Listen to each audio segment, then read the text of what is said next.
3 weeks ago, I noticed something in a data set that I almost scrolled past. A number on the Shanghai Futures Exchange Vault report had changed, not by a little, by a lot. So I opened a spreadsheet and started tracking it day by day, then week by week. And what I found pulled me into a rabbit hole that I have not been able to climb out of since. If you own physical silver, if you hold mining stocks, if you have been watching the price crash and wondering whether you made a terrible mistake or whether something else entirely is going on, this video is going to answer that question. I am going to walk you through exactly what I found in the order I found it, so you can see what I saw. And somewhere around the 12-minute mark of this video, you're going to hit a piece of information that will make you pause and rewind. I know because that is exactly what happened to me. It started with one chart. Welcome to the hidden economy. If this analysis opens your eyes to something the mainstream missed, hit like and subscribe.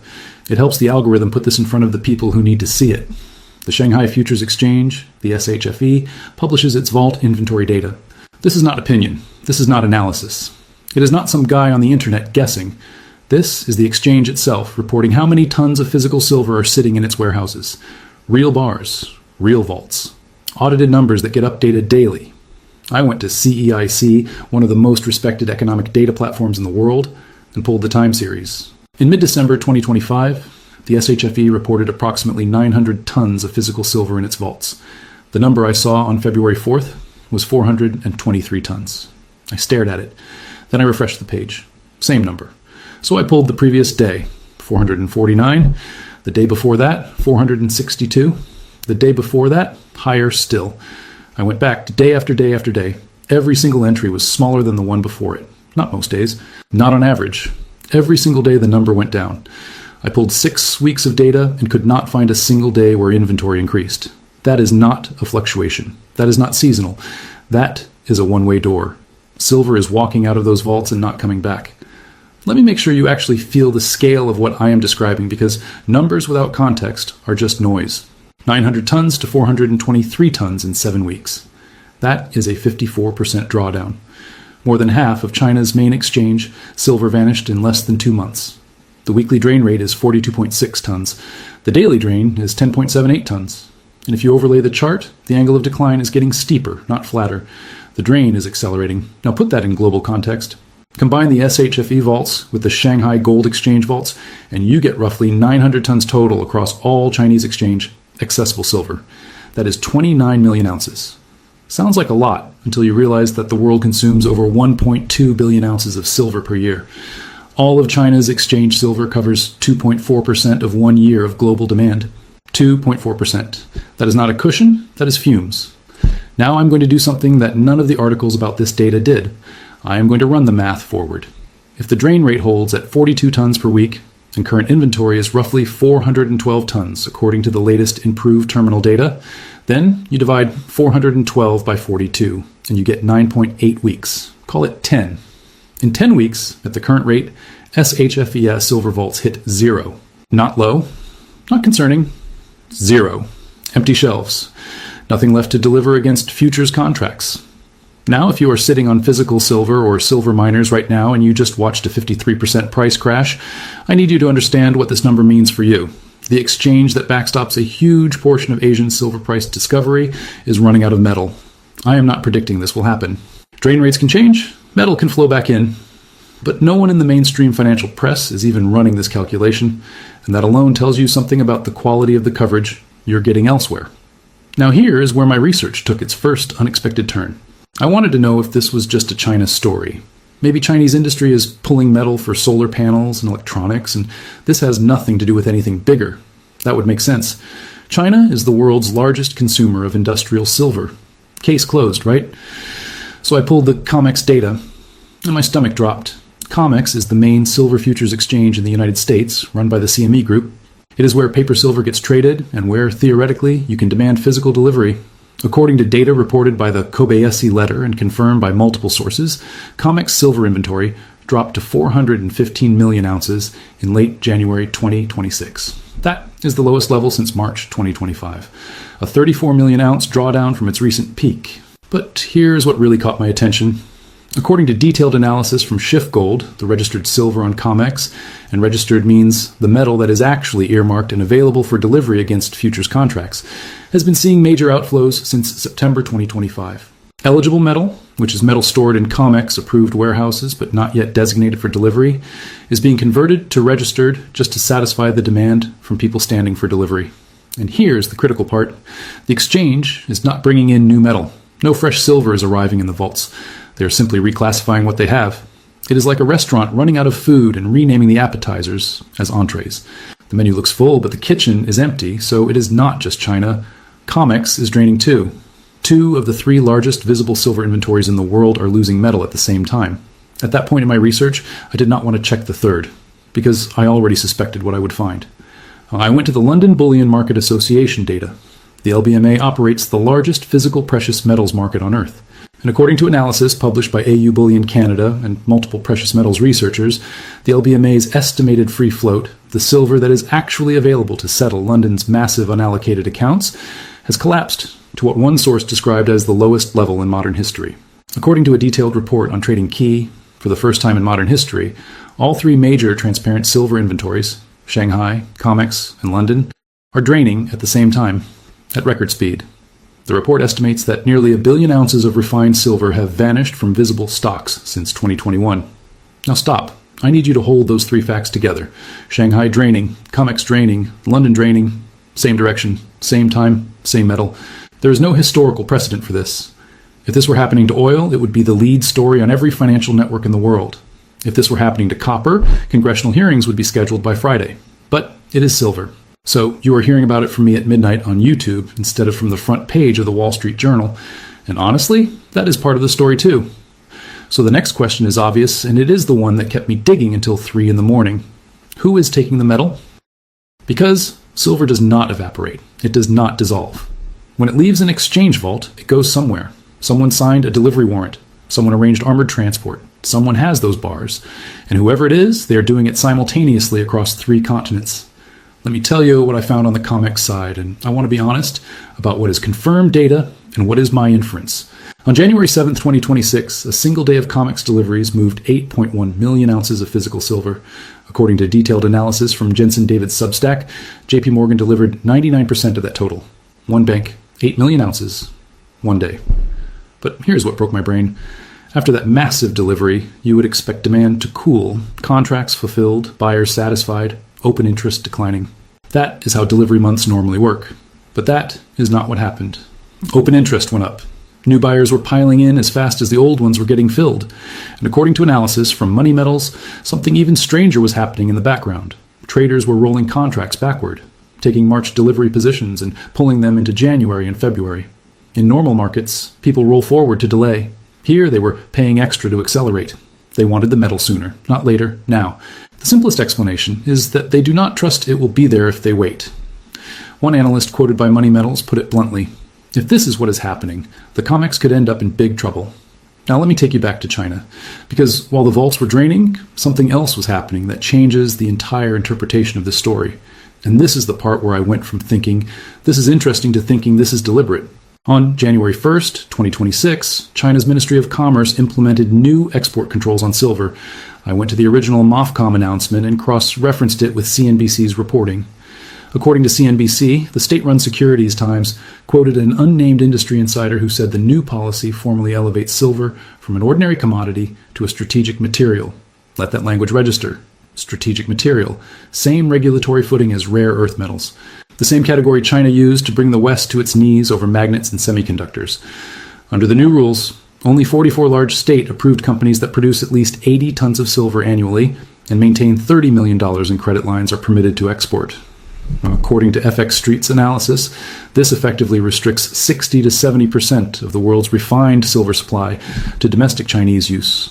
Hundreds of smaller and mid-sized exporters who had been supplying silver to global industrial users for decades are now locked out. Overnight. Tesla CEO Elon Musk responded on his platform X by writing, "This is not good. Silver is needed in many industrial processes." According to CNBC, within days of the announcement, 2 Chinese companies contacted Canada-based Kuya Silver, offering to buy physical silver at $8 per ounce above market price. An Indian buyer followed the next day, offering $10 above market. That is how you know a restriction is real. When buyers start calling miners in other countries and offering premiums just to secure metal, China did not ban silver exports.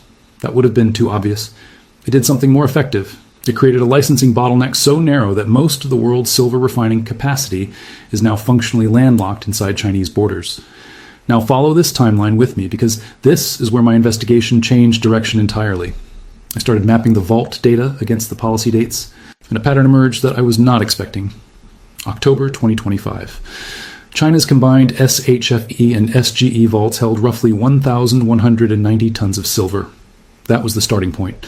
By November 21st, just 51 days later, those same vaults held 519 tons. According to AU Bullion's detailed analysis, 670,000 kilograms of silver disappeared in under 2 months. That is 21.55 million troy ounces. And here is the detail that stuck with me. On November 21st alone, another 15,819 kilograms were removed. The price of silver was falling that day, not rising, falling. Normally when price drops, sellers appear and buyers retreat. But someone was pulling more metal out on a down day. That is not speculative behavior. That is strategic accumulation by someone who does not care about the daily price because they are operating on a completely different timeline. Then something strange happened in December. SHFE saw a 129-ton inflow, the highest monthly inflow in 17 months. It looked like the drain might be reversing. Some analysts breathed a sigh of relief, but it did not reverse. By mid-January, the drain resumed, harder than before, and it has not stopped since. Here's my honest interpretation of this pattern, and I want to be clear, this is me connecting dots, not stating confirmed fact. China restocked its exchange vaults briefly in December, right before the January 1st export controls went into effect. Metal flowed in during December, then the export door slammed shut on January 1st. And now the metal is flowing out again, but this time it cannot leave the country. It is staying inside China, being moved from exchange vaults, which are visible in public, to somewhere else. Industrial facilities, government stockpiles, military reserves. We do not know exactly where because that data is not published. But we know it is leaving the exchange system, and we know it cannot leave the country. Someone is moving silver from the public ledger to the private one, inside a closed system. Now, while all of this was happening, the only investment vehicle available to Chinese citizens who wanted silver exposure was being systematically shut down. The UBS SDIC Silver Futures Fund is the only publicly traded fund in China that invests directly in silver futures. I want to ask you something before I continue. Look at those 4 steps: export controls, vault drains, fund lockouts, Western price crash. Do you think that sequence is a coincidence, or does it look coordinated to you? Tell me in the comments. Because what I'm about to show you next made me pick a side. I want to show you a historical parallel that made this entire investigation click for me. Because patterns matter more than predictions. In 2005, China began stockpiling copper at a pace the world had never seen. Exchange vaults drained, prices were still manageable. Western analysts scratched their heads. Why is China buying so much copper? The answer became obvious within 18 months. China was building strategic reserves ahead of the largest infrastructure build-out in human history. They were buying everything they could, at every price they could manage, before their own demand made the metal unaffordable. The copper price did not double, it tripled. Within about a year, and by the time the rest of the world figured out what China was doing, it was too late. The metal was gone. The reserves were built. And the new price reflected a world where China held the inventory and everyone else held IOUs. Now look at what is happening with silver in 2026, and tell me if the pattern does not look identical. Vault drawdowns accelerating. Export controls locking refined supply inside the border. Only 44 state-approved companies allowed to ship anything out. Retail investors blocked from competing through fund suspensions. The paper price suppressed through a combination of margin hikes in the West and fund lockouts in the East. The playbook is the same, but the stakes are higher. Because in 2005, copper was not simultaneously being designated a critical mineral by the United States, discussed for international price floors by 55 nations, and about to be remonetized by the world's largest democracy. Silver has all of that. And the vaults are emptying faster than copper's ever did. Now let me give you the number that ties this entire investigation together. And this is the part I told you about at the beginning. The part that made me pause and rewind my own notes. China's export controls went into effect January 1st. At the current SHFE drain rate of 42 tons per week, the vaults approach zero around mid-April. I checked that math 3 times. Mid-April. Then I looked at something completely unrelated.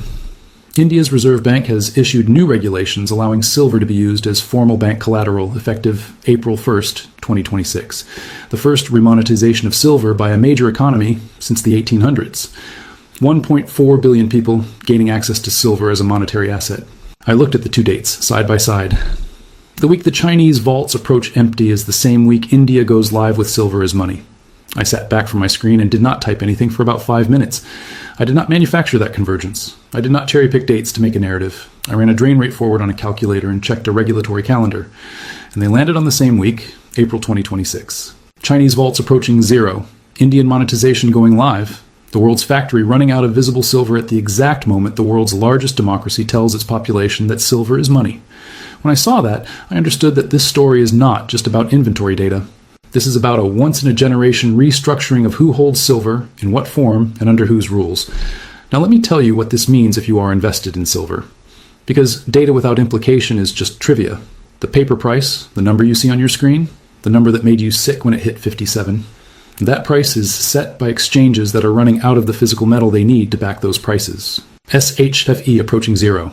COMEX registered bleeding since September. LBMA free float at historic lows. When the physical runs out, the paper price stops being a market price and starts being a fiction.